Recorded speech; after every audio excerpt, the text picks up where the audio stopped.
People think those with power in the office can destroy your career with just a signature. But no one expected that a woman, beaten down right in her workplace, could turn the entire online world into an arena of justice, where the one who tormented her would have to kneel before tens of thousands of watching eyes. They say revenge is a dish best served cold. I say it's best served live. With 10,000 witnesses watching your abuser's world crumble in real time. This is how I made it happen. My name is Emily Dawson, and until 6 months ago, I was just another invisible face in the corporate machine of BrightPath Media. 28 years old, single, living in a cramped apartment in Riverside, Ohio, spending 60 hours a week in a glass tower that promised innovative marketing solutions, but delivered nothing except anxiety and unpaid overtime. BrightPath Media occupied floors 15 through 18 of the Riverside Commerce Building.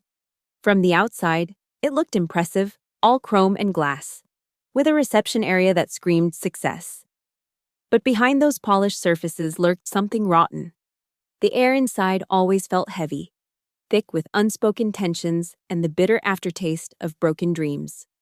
I'd been there for 3 years, working as a senior account coordinator in the digital marketing division. Not the most glamorous title. But I was good at my job. Really good. My clients loved me. My campaigns consistently exceeded targets. And I never missed a deadline. But in the ecosystem of BrightPath, none of that mattered as much as your ability to play the game. The endless dance of office politics, backstabbing wrapped in corporate speak, and most importantly, knowing whose ass to kiss. That's where I failed spectacularly. I couldn't fake laugh at unfunny jokes. I couldn't pretend to be impressed by mediocre ideas just because they came from someone higher up the food chain. I believed, naively, that hard work and results would speak for themselves. The real power in our department belonged to Mark Sullivan, our division manager, 42 years old, with prematurely gray hair that he thought made him look distinguished, but actually just emphasized the cruel lines around his mouth. Mark had been with the company for 8 years, climbing the ladder not through talent, but through an uncanny ability to take credit for others' work and throw anyone under the bus when things went south. He had a particular management style that I can only describe as psychological warfare. Team meetings were his arena, where he'd publicly dissect someone's work with surgical precision, always careful to stay just within the bounds of professional criticism while inflicting maximum humiliation. He had a gift for identifying your insecurities and exploiting them. Too quiet? You lacked leadership potential. Too assertive? You weren't a team player. There was no winning with Mark. But his special attention seemed reserved for the women in the department, especially those of us who didn't respond to his attempts at charm. He'd stand too close during conversations, his cologne, something expensive and suffocating, invading your personal space. He'd make comments about our appearances disguised as compliments, always with that predatory smile that never reached his eyes. I watched colleague after colleague either break under his management or transfer to other departments. Sarah from accounts quit after a particularly brutal review where Mark questioned her emotional stability in front of the entire team. Jennifer from creative took a mental health leave and never came back. But I stayed. I needed this job. My student loans weren't going to pay themselves, and my mother's medical bills were piling up after her cancer diagnosis. So I kept my head down, did my work, and tried to stay off Mark's radar. I became an expert at being invisible, arriving early, leaving late, eating lunch at my desk to avoid the break room where he held court. For a while, it worked. I was just another cog in the machine, grinding away in my cubicle, counting down the hours until I could escape to my apartment and the fantasy that tomorrow might be different. But in places like BrightPath Media, being invisible only works for so long. Eventually, everyone becomes a target. And my turn was coming. The shift started subtly, like a predator testing the waters. First, it was small criticisms in team meetings. Emily, I noticed you CC'd the client directly on that email. We need to maintain proper chain of command. Never mind that Mark himself had told us to keep clients in the loop.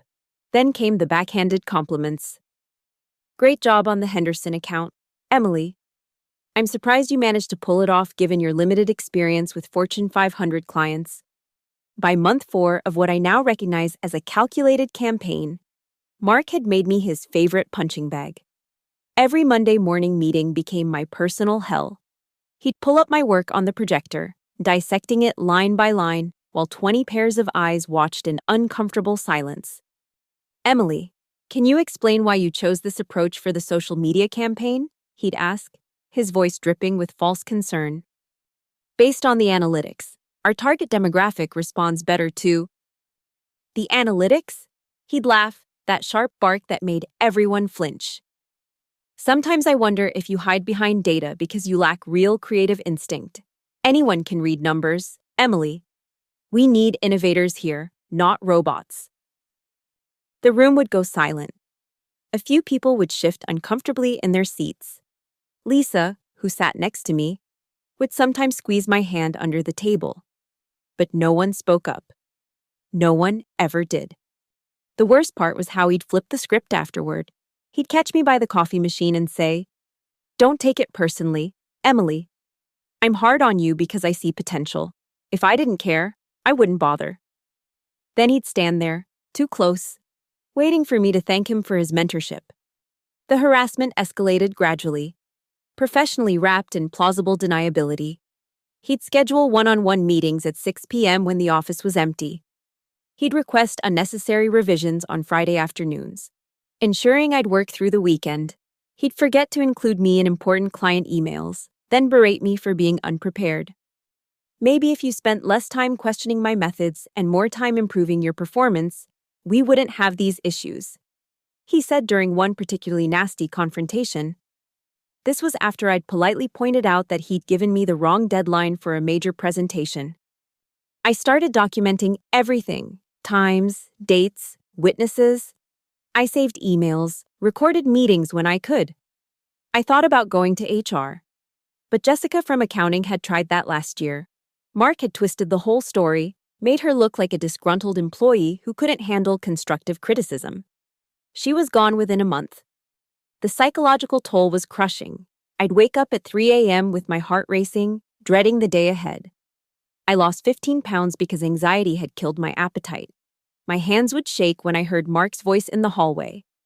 I'd rehearse conversations in my head, trying to anticipate his attacks and prepare defenses. "Just quit," my roommate advised after finding me crying in the bathroom one Sunday night. "No job is worth this." But it wasn't that simple. Mom's chemotherapy wasn't cheap, even with insurance. My student loans were $200 a month.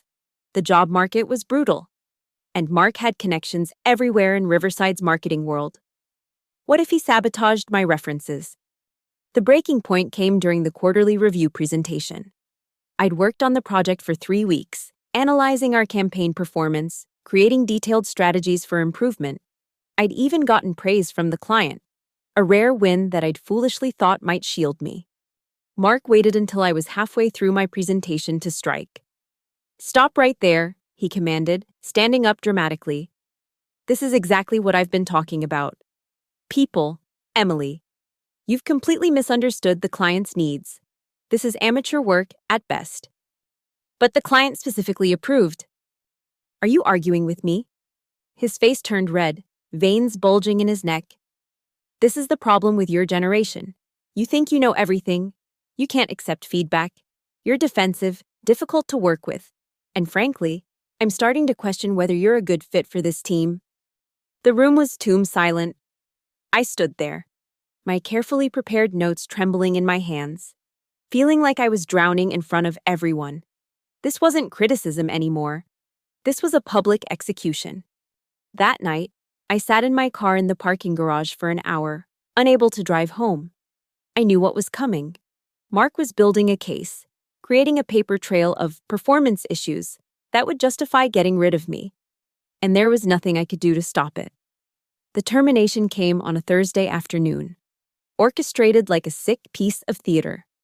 Mark had called an emergency all-hands meeting for 3 p.m., mandatory attendance. The conference room was packed, standing room only, with people pulled from other departments to witness what was about to unfold. I should have known something was wrong when Mark entered with 2 security guards and someone from HR, but I was too exhausted, too beaten down to recognize the signs. I'd been running on 3 hours of sleep, having spent the previous night fixing yet another urgent project he'd dumped on me at 9 p.m. Before we discuss the quarterly projections, Mark began, his voice carrying that false gravitas he loved. We need to address a serious issue. Emily Dawson, please stand up. My legs felt like water as I rose, every eye in the room turning to me. My heart hammered so hard I thought everyone could hear it. Emily, your performance over the past several months has been unacceptable. You've consistently failed to meet expectations, shown inability to accept feedback, and created a hostile environment for your teammates. He held up a manila folder, thick with what I knew were fabricated performance reviews and twisted documentation. Effective immediately, your employment with BrightPath Media is terminated. The room spun. I gripped the edge of the table to steady myself. This is wrongful termination, I managed to say, my voice barely above a whisper. You've been harassing me for months. Everyone here knows you're a troublemaker who can't accept responsibility for her failures. Mark interrupted, his voice rising. Security will escort you out. You have 15 minutes to clear your desk. You can't do this. My voice grew stronger, fueled by months of suppressed rage. I have documentation, emails, recordings. You've been systematically... Enough! Mark slammed his hand on the table. You're delusional. This victim mentality is exactly why you're being terminated. I took a step toward him, my hands shaking not with fear but with fury. You're a coward, Mark. A pathetic little man who gets off on destroying... The shove came out of nowhere. One moment I was standing, speaking my truth for the first time in months. And the next? Mark's hands were on my shoulders, pushing me backward with violent force. I stumbled, my heel catching on the carpet, and went down hard. My head cracked against the edge of a chair on the way down, and suddenly I was on the floor, stars exploding across my vision. The room erupted in gasps. Through the ringing in my ears, I heard Mark saying, She came at me. Everyone saw it. She's unstable. But then his voice changed, became uncertain. Put that phone down. Who's recording? Stop recording immediately. I tried to push myself up, but my left wrist screamed in protest. I'd landed on it wrong. Blood trickled from a cut above my eyebrow where I'd hit the chair. The conference room tilted and swayed as I struggled to my knees. Someone help her, a voice said. I think it was Lisa. Nobody move, Mark commanded. Security, get her out of here, now. 2 guards hauled me to my feet, my wrists sending lightning bolts of pain up my arm. They half carried, half dragged me through the office as my former colleagues watched in stunned silence. Some looked away, others had their phones out. Though whether they were recording or just clutching them in shock, I couldn't tell. They deposited me at my desk and stood watch as I struggled to pack with one functional hand. My personal items went into a cardboard box, a pathetic collection of 3 years of my life. A coffee mug my mom had given me, a small cactus, a photo from better times. My hands shook so badly I dropped the picture frame twice. 5 minutes, one guard said, not unkindly. I saw pity in his eyes, which somehow made it worse. Mark appeared in my cubicle doorway, his face flushed but triumphant. I'll be generous and not press assault charges, he said, loud enough for everyone nearby to hear. But if you try to cause trouble, if you spread lies about this company or me, I'll bury you. You'll never work in marketing again. Not in Riverside, not in Ohio, not anywhere I have connections. And Emily? He leaned in close, his cologne making me nauseous. I have connections everywhere. They marched me out through the main lobby, past the receptionist who wouldn't meet my eyes, past the inspirational corporate posters about teamwork and integrity. The security guards escorted me all the way to my car, watching as I fumbled with my keys, my left wrist now swollen and throbbing. I sat in my Honda Civic, box of belongings in the passenger seat, blood drying on my face, and watched the building where I'd spent 3 years of my life fade in the rearview mirror. My phone buzzed with texts from colleagues, some expressing shock, others offering support, a few asking if I was okay. I wasn't okay. I was unemployed, injured, humiliated, and according to Mark Sullivan, professionally dead. But I was also something else, something I didn't recognize yet in that moment of raw defeat. I was evidence of a crime. And somewhere in that conference room, someone had recorded the whole thing. The first week after the assault was a blur of pain medication and darkness. My wrist wasn't broken, just badly sprained. But the real damage went deeper than bone and tissue. I couldn't get out of bed, couldn't eat, couldn't stop replaying that moment when Mark's hands pushed me down, the crack of my head against the chair, the taste of copper in my mouth. My apartment became a cave, curtains drawn, phone on silent, delivery containers piling up by the door because I couldn't bear to see another human being. The bruises on my face had turned a sickly yellow-green, a physical manifestation of how I felt inside, poisoned, rotting, worthless. "Emily, honey, please call me back." My mother's voicemail played for the 10th time. "I know something's wrong. Just let me know you're alive." I couldn't tell her. How could I explain that her daughter, the one she'd sacrificed so much to put through college, was a failure? That I'd lost the job that was paying for her treatment, that I'd been physically assaulted and nobody had done anything to stop it. The unemployment application sat open on my laptop for 3 days before I could bring myself to complete it. Reason for separation: involuntary termination. Such clean, clinical words for such a violent ending. The benefits would be a fraction of my salary, barely enough to cover rent, let alone mom's medical bills and my student loans. Sleep became my only escape, but even that was tainted. I'd dream about the conference room, except in my nightmares. Nobody was recording. Everyone was laughing as Mark pushed me down again and again. My colleagues' faces twisted in cruel amusement. I'd wake up gasping, shirt soaked with sweat, phantom pain shooting through my wrist. By week 2, the rage started creeping in, slowly at first, then in waves. I'd be making coffee and suddenly I'd be gripping the mug so hard my knuckles went white, imagining Mark's smug face. I'd pace my apartment at 3 a.m., having imaginary arguments where I said all the things I should have said, where I fought back, where I won. The worst part was the silence from my former colleagues. A few had texted immediately after, but when I didn't respond, they stopped trying. I understood. Mark had made an example of me. Contact with me was career suicide. They had bills to pay too, families to feed. I didn't blame them for their cowardice. I hated them for it, but I didn't blame them. My savings dwindled faster than I'd anticipated. $3,000 seemed like a lot until you factored in COBRA insurance, rent, utilities, food, and minimum payments on everything else. I applied for jobs obsessively, 50, 60 applications a day. Not a single callback.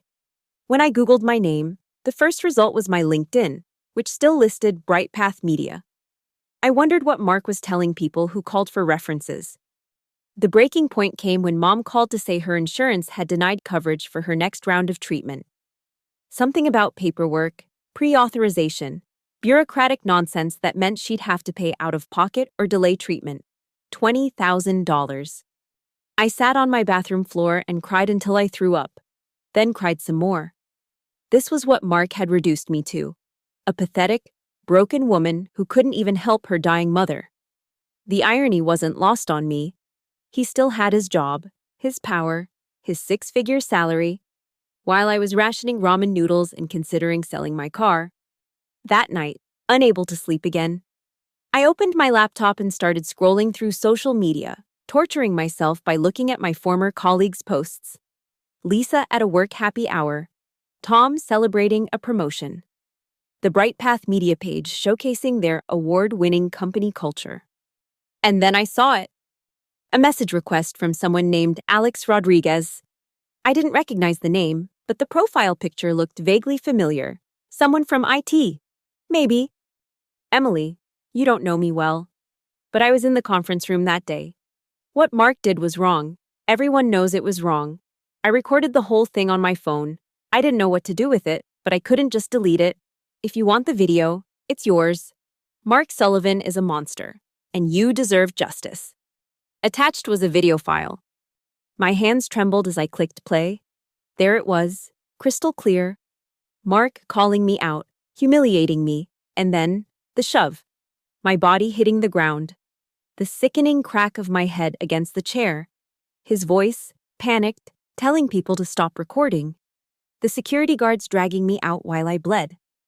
I watched it 5 times, each viewing stoking the ember of rage that had been smoldering in my chest. This wasn't just my word against his anymore. This was evidence. Proof. A weapon. For the first time in weeks, I smiled. It wasn't a happy smile, it was something darker, sharper, dangerous. Mark Sullivan thought he'd destroyed me. He thought I'd disappear quietly. Another casualty of corporate America's casual cruelty. He was wrong. I opened a new browser tab and started researching. Viral videos. Social media strategies. Live streaming platforms. All the skills I developed at Brightpath Media turned into weapons of my own. Mark Sullivan was about to learn what happened when you push someone who had nothing left to lose. The video was my ammunition, but I needed an arsenal. One piece of evidence, no matter how damning, could be dismissed as an isolated incident. Mark had survived complaints before by spinning isolated events into misunderstandings. This time would be different. I started with LinkedIn, creating a fake profile as a recruiter from a competing firm. It's amazing what people will tell a recruiter over coffee, especially when they think a better job might be on the table. Within 2 weeks, I'd met with 7 former Brightpath employees. Each had a story. Jennifer broke down crying as she described Mark cornering her in the supply closet, his hand on her lower back as he whispered that her promotion depended on being a team player. David, a former analyst, showed me emails where Mark had taken credit for a campaign that had earned the company a $3 million contract. Sarah still had the recording of Mark screaming at her until she had a panic attack in front of the entire department. "Why didn't you do anything with this?" I asked Sarah. "Who would believe me? He's been there 8 years. He plays golf with the CEO. I was nobody." We were all nobodies. That was the point. That was his pattern. I created encrypted folders for each person's evidence, meticulously organizing dates, times, witnesses. My apartment transformed into a war room. Printed emails covered my dining table. Timelines mapped out on my walls with red string like some conspiracy theorist's fever dream. But this wasn't paranoia. This was methodology. The next phase required insider intelligence. I reached out to Lisa, my only real friend from Brightpath, meeting her at a dive bar 2 towns over where no one from work would see us. "Emily, you look..." She paused, searching for words that wouldn't hurt. "Like hell?" "I know." I'd lost more weight, my clothes hanging loose, dark circles, permanent fixtures under my eyes. "I need your help." "I can't. If Mark finds out..." "He won't. I'm not asking you to do anything dangerous. Just information. When's the next big presentation? The one where all the executives will be there?" Lisa fidgeted with her beer bottle. "The annual stakeholder meeting, 3 weeks from now. But Emily, what are you planning?" "Justice." She studied my face, saw something there that made her decision. March 15th, 2 p.m. They're live streaming it to the remote offices and some of the bigger clients. Mark's presenting the yearly performance review for our division. Perfect. He'd be on stage, in front of everyone who mattered, with an audience already connected to watch. I spent the next 2 weeks mastering live streaming technology. Facebook Live, Instagram, YouTube, LinkedIn. I created accounts on every platform, building them up with enough content to look legitimate. I studied viral videos, learned what made people share, what triggered outrage, what demanded justice. But I needed more than just the attack video. I needed context, a narrative that would make people care. So I started writing scripts, recording myself telling my story, not just the assault, but the months of harassment leading up to it, the other victims, the system that protected predators like Mark. I reached out to local journalists, feminist bloggers, workplace rights activists. "I have a story," I'd say. March 15th, 2 p.m., be ready. Most ignored me, but a few were intrigued. A reporter from the Riverside Gazette tired of covering city council meetings, agreed to stand by. A popular Twitter activist with 50,000 followers promised to share whatever I posted. The technical preparation was crucial. I couldn't afford buffering or crashes when the moment came. I upgraded my internet, tested streaming speeds at different times of day, had backup batteries for my phone and laptop. I practiced going live on private accounts, checking audio quality, camera angles, screen sharing capabilities. 10 days before the stakeholder meeting, I created a simple website, Truth, about brightpath.com. For now, it just had a countdown timer and one sentence: the truth will be revealed. I sent the link anonymously to every BrightPath employee, every client email I still remembered, every competitor in the industry. Mark must have heard about it because suddenly my phone started ringing with blocked numbers. I didn't answer. Let him sweat. Let him wonder. He'd spent months making me feel powerless and paranoid. Now it was his turn. I contacted the other victims one final time. I'm going public with everything. Your names won't be used without permission, but your stories will be heard. If you want out, now's the time. Not one person backed out. Jennifer even offered to go on camera if needed. I'm tired of being afraid, she said. 3 days before the meeting, I did a final equipment check. 2 laptops, 3 phones, all fully charged with backups ready. Documents uploaded to the cloud with public links ready to share. The main video edited with subtitles, key moments highlighted, impossible to misinterpret or explain away. I stood in front of my bathroom mirror, practicing my opening statement. I'd memorized every word, but it had to feel natural. Passionate, but not hysterical. Angry, but articulate. This was my one shot. Once I went live, there was no taking it back. Mark would try to destroy me completely, use every connection, every resource at his disposal. But he'd already destroyed me.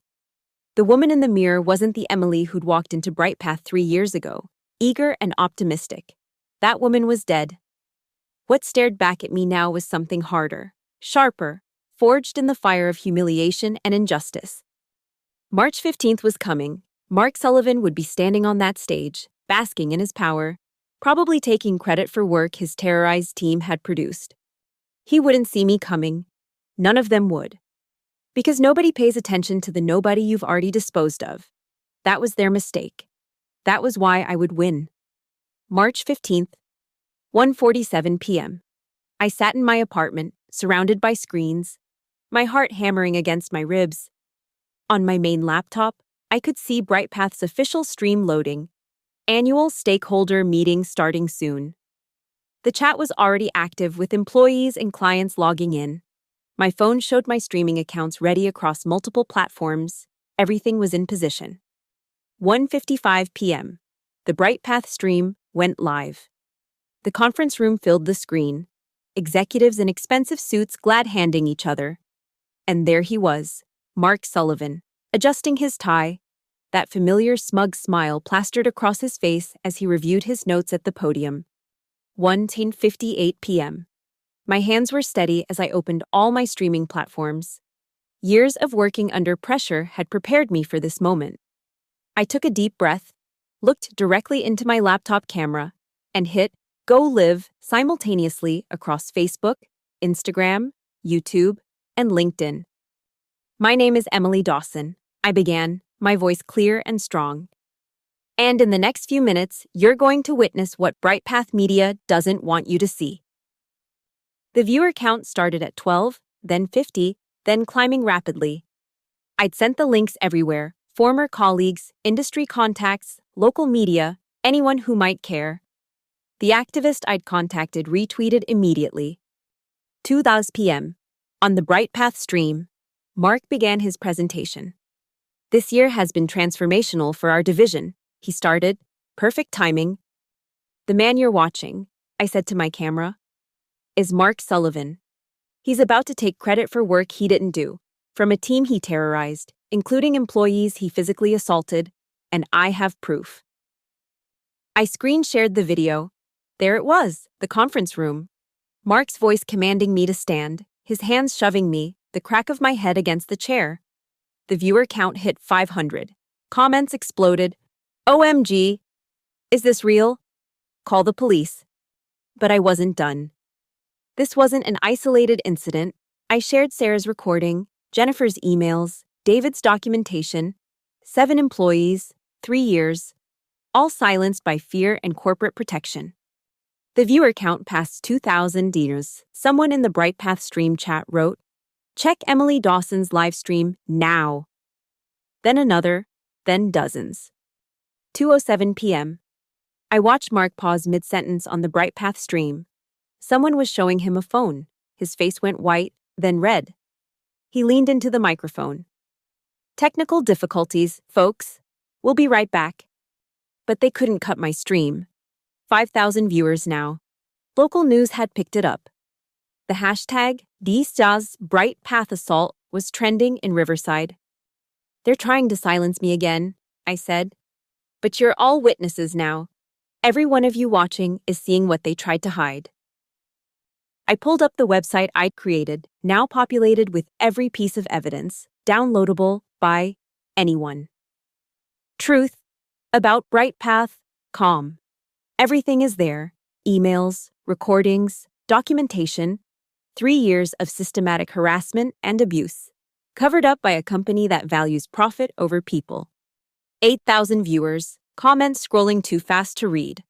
The BrightPath stream had gone completely dark, but it didn't matter. Everyone was watching me now. My phone buzzed with an unknown number. I answered it on speaker, live.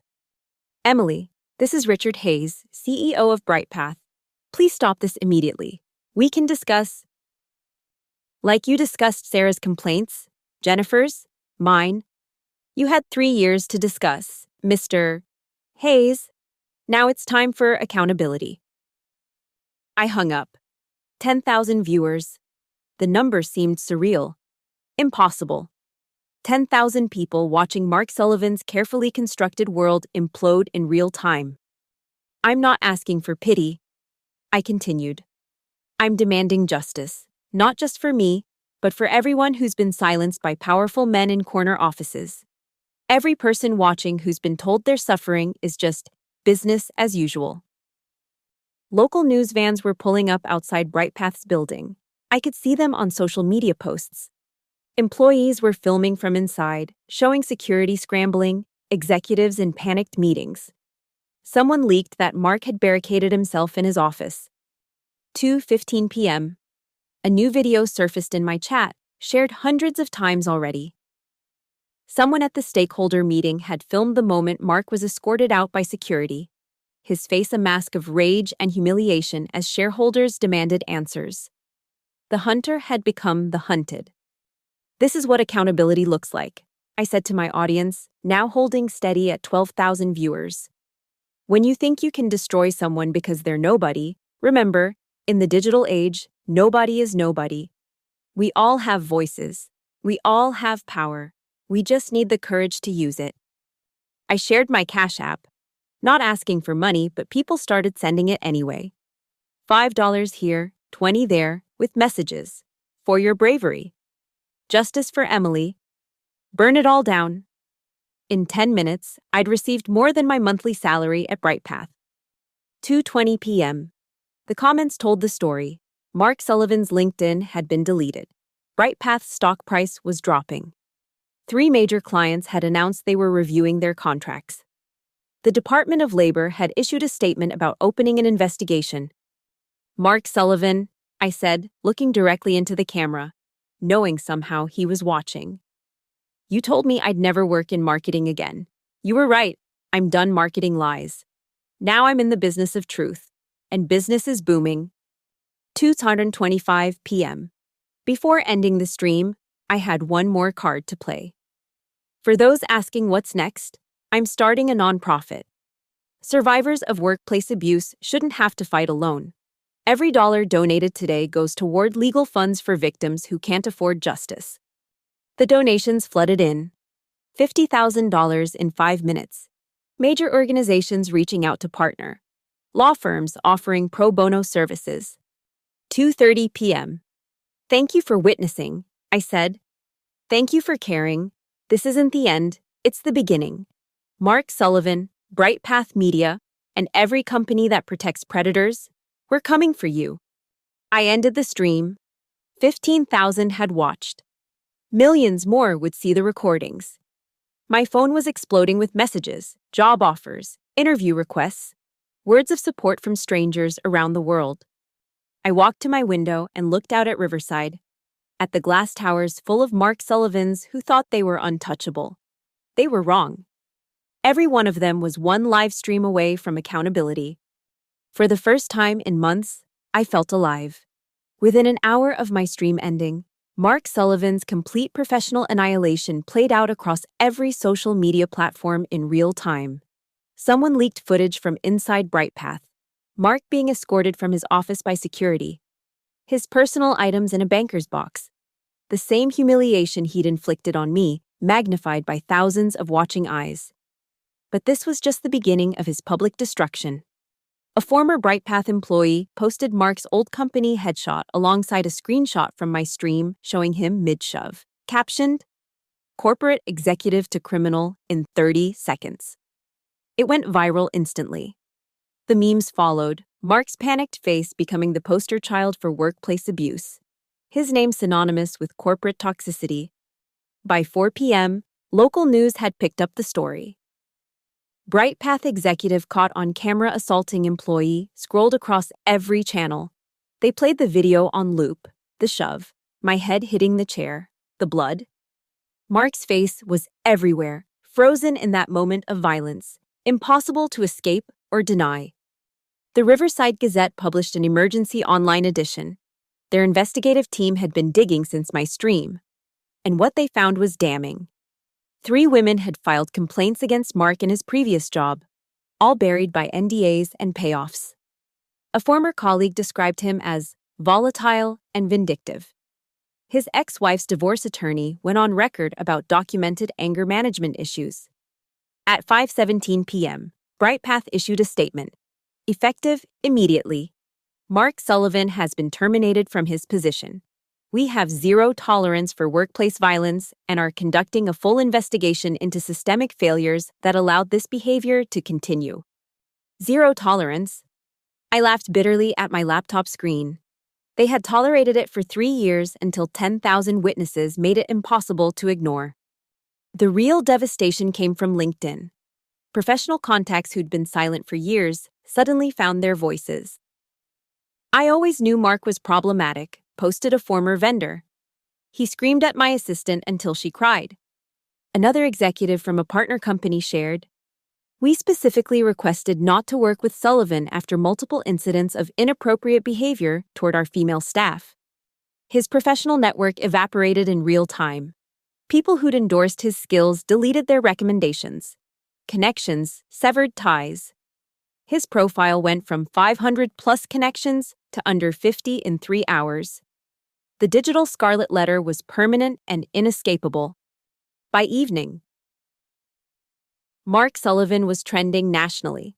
Someone had created a website, marksullivanassault.com, featuring the video, testimonials from victims, and a running ticker of companies pledging never to hire him. Major marketing firms issued statements distancing themselves. "We want to be clear. Mark Sullivan will never work for our organization." Read one from a Fortune 500 company. The legal implications started surfacing. The district attorney's office announced they were reviewing the video for possible assault charges. The Department of Labor confirmed an investigation into BrightPath's handling of harassment complaints. 3 law firms advertised class action lawsuits against the company, seeking damages for all affected employees. But the moment that truly showed Mark's complete destruction came at 8 p.m. Someone spotted him trying to leave his apartment building through a back exit. Baseball cap pulled low, sunglasses despite the darkness. The video showed him being recognized immediately. "That's the guy who assaulted that woman," someone shouted. He ran to his car as phones came out, recording his shame, his flight, his transformation from predator to prey. His wife filed for divorce that night. The papers were photographed being delivered to his mother's house where he'd fled. His country club revoked his membership. His alumni association from Northwestern issued a statement condemning his actions and removing him from their business school advisory board. Former employees created a support group on Facebook that gained 3,000 members in hours, all sharing their Mark Sullivan stories. The patterns were undeniable: years of abuse, harassment, and violence, all protected by corporate infrastructure until one live stream stripped away his armor. A forensic accountant on Twitter exposed suspicious patterns in Mark's expense reports, suggesting embezzlement. BrightPath announced a financial audit. The IRS retweeted the thread with a simple, "interesting," that got 50,000 likes. By midnight, Mark Sullivan wasn't just fired or disgraced, he was radioactive. His name had become a verb in marketing circles. "Don't go Sullivan on your team" meant, "don't be an abusive manager." His face was a meme template for corporate failure. His Google results would forever be dominated by that moment of violence, playing endlessly in digital perpetuity. Someone leaked his final text to the CEO. "This isn't fair. It was one mistake. My life is ruined." The irony was lost on him. How many lives had he ruined with what he dismissed as mistakes? How many careers destroyed? How many people left traumatized by his leadership? The final humiliation came from his own mother, who gave a statement to reporters. "I'm deeply ashamed of my son's actions. I raised him better than this. My heart goes out to Ms. Dawson and all of Mark's victims."